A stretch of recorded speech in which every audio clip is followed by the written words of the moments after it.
July 17th, 2016, Hong Kong. A teenager knocks on a door at midnight. It's not his hotel, it's the South Korean consulate.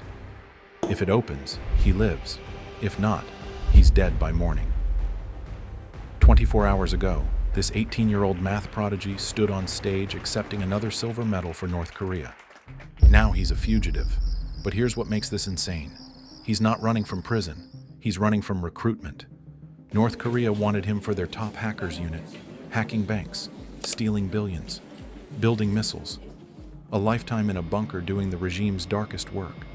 Then the door opens. "I'm from North Korea, I want to defect," he whispers.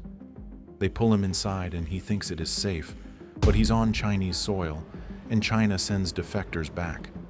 How did a math genius end up here? And will he manage to arrive safely in South Korea? 1998. Ri Jong-yeol is born under Kim Jong-il's portrait gaze in a city north of Pyongyang. At age 7, while classmates struggle with addition, Ri has consumed his entire elementary math curriculum. Teachers watch him compute like machinery. In North Korea, exceptional talent isn't celebrated, it's weaponized. Ri's brilliance earns him admission to Pyongyang's elite school for gifted youth. A pipeline disguised as an academy. Every class is monitored, every friendship is recorded, and every thought assessed for loyalty. Good students become great assets. The best students become state property. By 15, Ri dominates local competitions. By 16, he's on the national team for the International Mathematical Olympiad.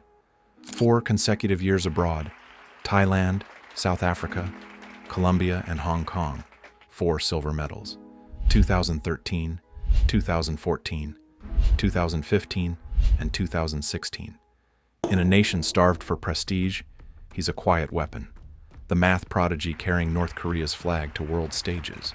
But international exposure cuts both ways. The brighter his spotlight, the tighter the regime's leash. After his 3rd Olympiad in 2015, Ri returns from Thailand expecting praise. Instead, he notices they are asking questions about him. Senior officials have been interviewing Ri's friends, his relatives, his teachers. But this only means one thing. In North Korea, state interest means one thing. You've been selected. Word spreads through hushed conversations. The government wants to recruit him straight from high school into a classified unit, not university or public service. Something hidden. Ri pieces together their plan within days. The regime will funnel his mathematical talent into cyber warfare. In the best case, he becomes a hacker for the Reconnaissance General Bureau, North Korea's covert digital army, raiding foreign banks and crypto exchanges to fund missile programs. And in the worst case, he's assigned to nuclear weapons research, a human calculator locked in a bunker calculating trajectories and yields. He has no choice, no refusal, or no escape. When they choose you, your life ends and your service begins. Forever monitored, forever isolated, forever trapped doing the regime's darkest calculations. He wouldn't see daylight except through propaganda.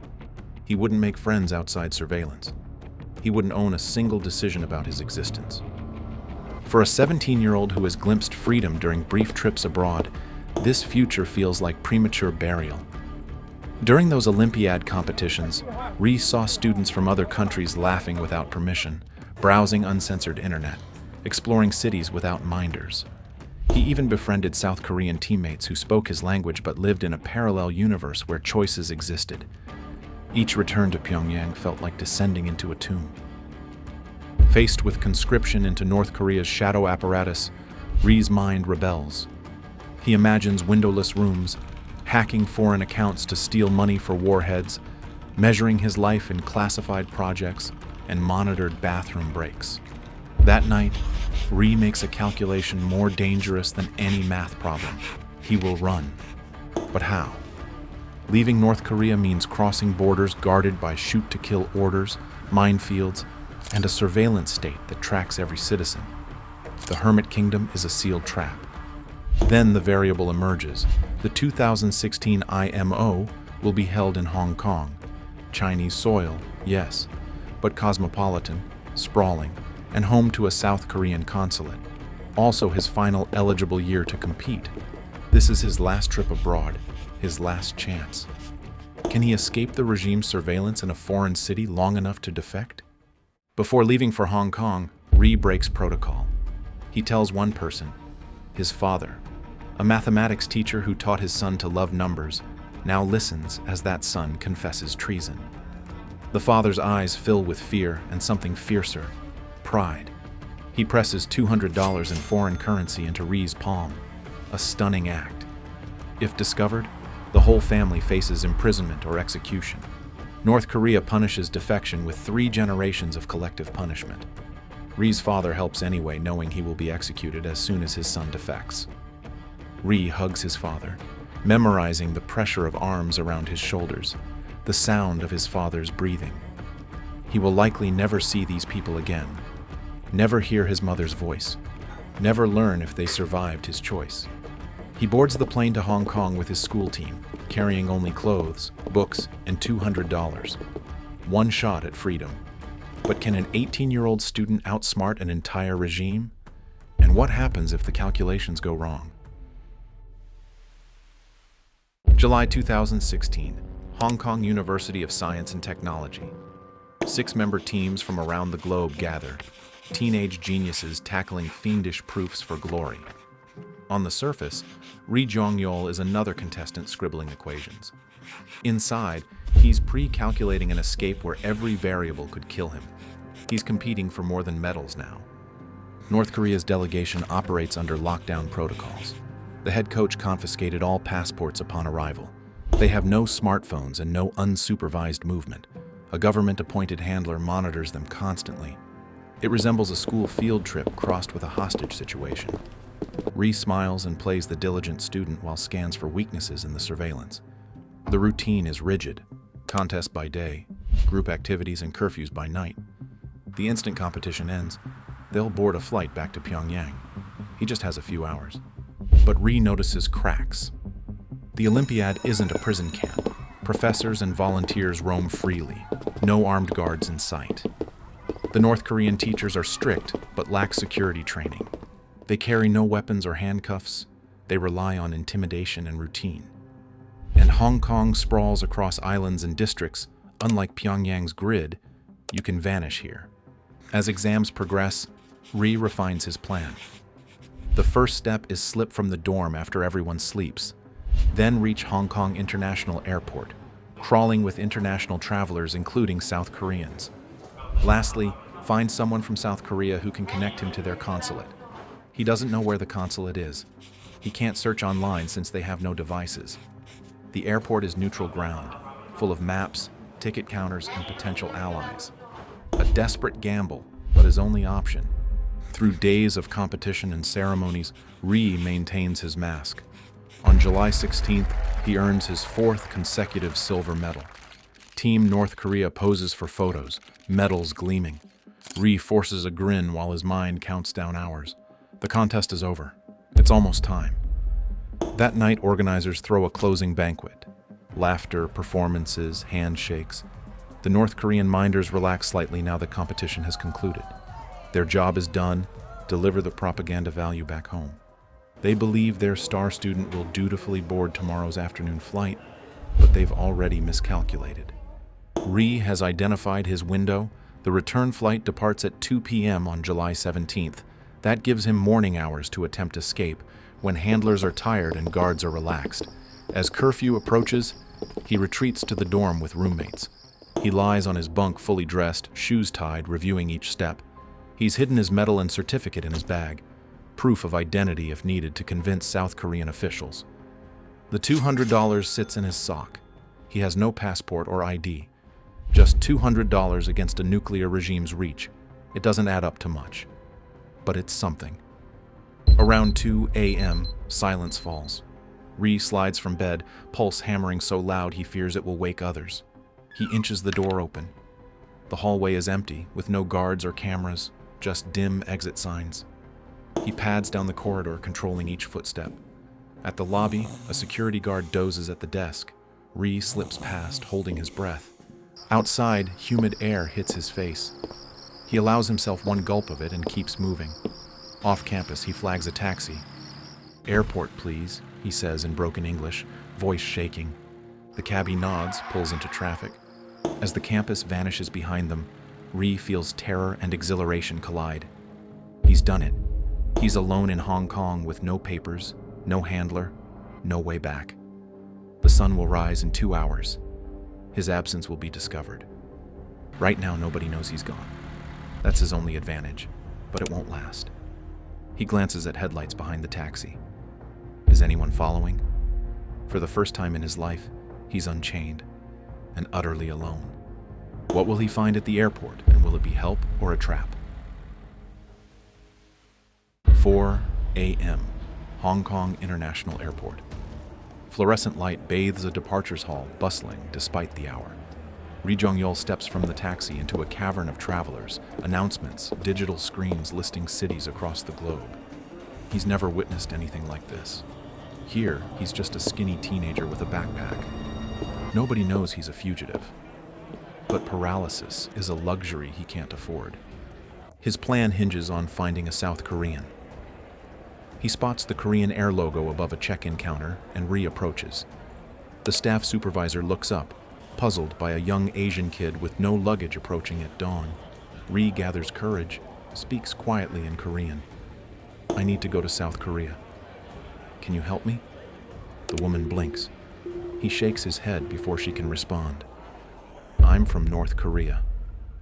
Her eyes widen. Within 3 minutes, a station manager is called. They usher Ri aside, trying to stay discreet. He explains everything: math contest, midnight escape, the fear chasing him. The manager's jaw drops. It's not every shift a North Korean teen requests asylum at your counter. She dials the only people equipped to handle this, the South Korean consulate in Hong Kong. At the consulate, the early morning call stuns diplomats awake. There is a North Korean defector, a teenage boy that claims he's from an Olympiad team. They're skeptical until details check out. There is a North Korean IMO team in Hong Kong, and one member is indeed missing. This is politically explosive. A defection on Chinese soil could trigger an international incident. Over the phone, they urge Ri to reach the consulate building independently. International protocol forbids them from sending a vehicle or escort, since that might violate Hong Kong law, provoke China, or give North Korea grounds to claim kidnapping. He has to get there alone without getting caught. The Korean air manager scribbles an address: South Korean Consulate, Far East Finance Center, 6 Harcourt Road, across town in Hong Kong's Central Business District. Ri thanks her. This stranger has handed him exactly what he needs: coordinates. Outside, he hails another taxi. This is the final leg. As the cab winds through Hong Kong's waking streets, Ri constantly checks the rear window. By now, his handlers have discovered he's missing. Panic is spreading through the North Korean delegation. He pictures them frantically contacting airport security, Chinese authorities, reporting a kidnapped student. He knows if North Korean or Chinese agents find him first, it's over. Hong Kong police could detain and deport him to Pyongyang, a fate many defectors suffer, often a death sentence. He also knows the regime's reach is long and lethal. They've assassinated their own people abroad for less. The taxi driver has no idea about the drama in his back seat. Just after sunrise, the cab stops at a glass skyscraper, Far East Finance Center. Ri jumps out, stares at the building with multiple offices. The South Korean consulate tucked somewhere inside. It has no flag, nothing obvious, and the doubt grips him. What if he has the wrong location? Inside the lobby, commuters trickle in for work. Ri scans the directory. There, in small print, Consulate General of the Republic of Korea, 5th floor. He heads for elevators. A security guard eyes him lazily but doesn't stop him. Just a kid with a backpack. Elevator doors close, goes to the 5th floor and exits while he sees frosted glass doors and a brass plaque. South Korean Consulate General. 2 local security personnel stand at the entrance. Ri's stomach lurches. This is it. He steps forward, but the guards block him. Visiting hours haven't started. Ri blurts out urgently in Korean, "I'm a North Korean student. I need asylum." For 1 second, the guards freeze. Then one beckons him inside. They rush him through a metal detector into a waiting area behind secure doors. South Korean consular officers appear, astonished. One diplomat asks gently in Korean, "You came alone? Are you okay?" Ri nods, finally feeling the full weight of what he's done. "I defected. I can't go back," he says, voice cracking and close to crying. The staff exchange looks of disbelief. They offer water. As he gulps it down, reality sinks in. He made it. He's physically on South Korean territory by diplomatic law. North Korea can't touch him here. For the first time in his life, Ri Jong-yeol breathes free air. But as relief washes through him, new tension creeps in. This tiny consulate office may be safe temporarily, but it's not a teleportation device. He's still in Hong Kong, Chinese soil, and North Korea will pressure China to return their precious Prodigy. He's crossed one threshold, but a geopolitical standoff over a teenager has just begun. What will China do with him, and how long can he survive trapped between three governments? Within hours, news reaches the highest levels in Hong Kong and Beijing. A North Korean national has declared asylum on Chinese territory, a diplomatic hot potato. Hong Kong police, under Beijing's guidance, station plainclothes officers at every entrance of the Far East Finance Center. They don't storm the consulate, that would violate international law, but they ensure no one unauthorized enters or exits. South Korean diplomats inside tighten security. Everyone passing through their doors now faces vetting, bag searches, and ID checks. They're determined to prevent North Korean agents from attempting something desperate, so the consulate enters lockdown. Ri is the reason. He's given a small room, more storage area than bedroom, windowless and Spartan. On paper, he's free. In practice, he's stuck. He can't leave the consulate. Step outside and he's fair game for Hong Kong authorities. Beijing hasn't decided what to do. Days become weeks as negotiations play out behind closed doors between South Korea, China, and indirectly North Korea. China faces a dilemma. Historically, China deports most North Korean defectors it catches, calling them illegal immigrants to maintain relations with Pyongyang. Sending back a high-profile math prodigy would be a public relations nightmare, essentially delivering a youth to forced cybercrime or gulags. But letting him reach Seoul could enrage Kim Jong-un's regime, straining China's ties with its volatile neighbor. Dangerous diplomatic chess. Ri has no control over any of it. He's a teenager pacing in a room like a caged animal. He falls into routines to stay sane. Consulate staff bring Korean meals. For the first month, he's quiet, guarded. Trauma and fear hang over him. He worries constantly about his family back home. Officers avoid pressing him about his parents. They know it's raw, and any news could devastate. In private moments, Ri's thoughts spiral. Has his father been arrested? Were his relatives punished? North Korea practices guilt by association. Entire families sent to prison camps when one person defects. That guilt gnaws at him through long nights. He distracts himself with video games on an offline computer the consulate provides. He uses a treadmill they've brought in, jogging in place for exercise. It strikes him as absurd. Inside an office building, running on a treadmill while outside one of the world's greatest cities sprawls, unreachable. Every day, staff reassure him they're working on his release. They encourage him to study South Korean language and culture in preparation for his new life. But as weeks drag on, uncertainty takes its toll. Outside, North Korea is furious. Pyongyang vehemently denies any defection, likely spinning propaganda about their student being abducted by enemies. They pressure Beijing behind closed doors. Send our boy back. South Korea works every diplomatic backchannel to extract Ri safely. A tense standoff that stays mostly quiet. Still, whispers circulate among Hong Kong media. A North Korean defector holed up in the city. The consulate and Beijing both want to avoid a media circus. Each morning, Ri wakes not knowing if this will be the day China decides to grant him passage or force him out, a nerve-wracking limbo. Hong Kong police maintain their quiet watch outside.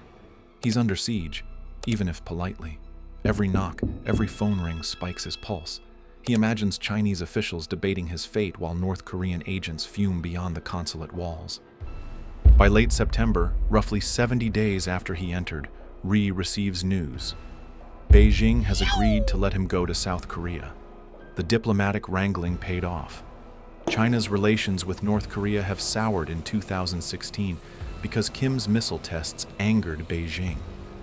In a calculated snub, China quietly gives the green light for Ri's departure. Relief floods the consulate. They immediately prepare Ri's paperwork. Since he arrived with nothing, South Korea issues him a passport under a pseudonym for protection. Hong Kong immigration, cued by Beijing, grants him a temporary visa as if he were a South Korean tourist. These documents are his golden ticket out. One September morning, consulate staff hand Ri a plane ticket to Seoul and a fresh passport with his new name, Lee Jung-ho. He stares at it. In North Korea, he was state property. Now he has citizenship in a free country and the right to a new life. A South Korean official smiles. It's time to go home, your new home. Ri nods, eyes wet. But a final gauntlet remains. He has to reach the airport and board a plane without incident. Until the wheels lift off, this isn't real. Is this freedom, or will something still go wrong? And what's waiting for him in Seoul? They leave for the airport just after dusk in an unmarked consular car. Ri sits in the back seat flanked by South Korean officials, trying to stay calm. Hong Kong's skyline twinkles outside like any normal night. For everyone else, it is. For Ri, it's the night he escapes Pyongyang's shadow forever. At the airport, Chinese plainclothes officers quietly accompany them at a distance, informal assurance of safe passage. A surreal reversal. The same airport where he begged for help 2 months ago now ushers him out under guard, protecting him from his own country. Still, Ri can't shake nerves. As he approaches immigration with his new passport, he's certain the officer will detect his true identity. But stamp. They wave him through as Mr. Lee, an ordinary South Korean traveler. No alarms or commotion. He nearly sobs with relief. Boarding the flight, he finds a window seat, buckles in. Only when the plane lifts off Hong Kong's runway does he exhale the breath he's held for 70 days. Below, city lights recede. He's free. The flight to Seoul takes 3 hours. When Ri steps onto South Korean soil, it hits him. He's gone from North Korean defector to South Korean citizen. Officials quietly guide him through a special arrivals process away from cameras. After debriefings and paperwork, Ri Jong-yeol ceases to exist. In his place, Lee Jung-ho is officially born. Within days, he enrolls in an intensive program for North Korean defectors adjusting to Southern life. Culture shock crashes over him. He's free to watch TV, browse the web, and walk the streets without fear. But it's not simple. He has to learn new slang, new social norms, even how to navigate a supermarket, experiences the hermit kingdom never permitted. He attends language and culture classes, devouring knowledge about the world he was shut off from. Attending Seoul Science High School feels like stepping into the future. His talent hasn't rusted. Within a year, he passes entrance exams and gains admission to Seoul National University, the country's top college, to study mathematics. Remarkable for any young man. For someone raised without internet or academic freedom, it's astounding. Yet triumph carries heartbreak. Ri hasn't seen or heard from his parents or family since departure day. He likely never will unless North Korea collapses. He can't call home, that would endanger them further.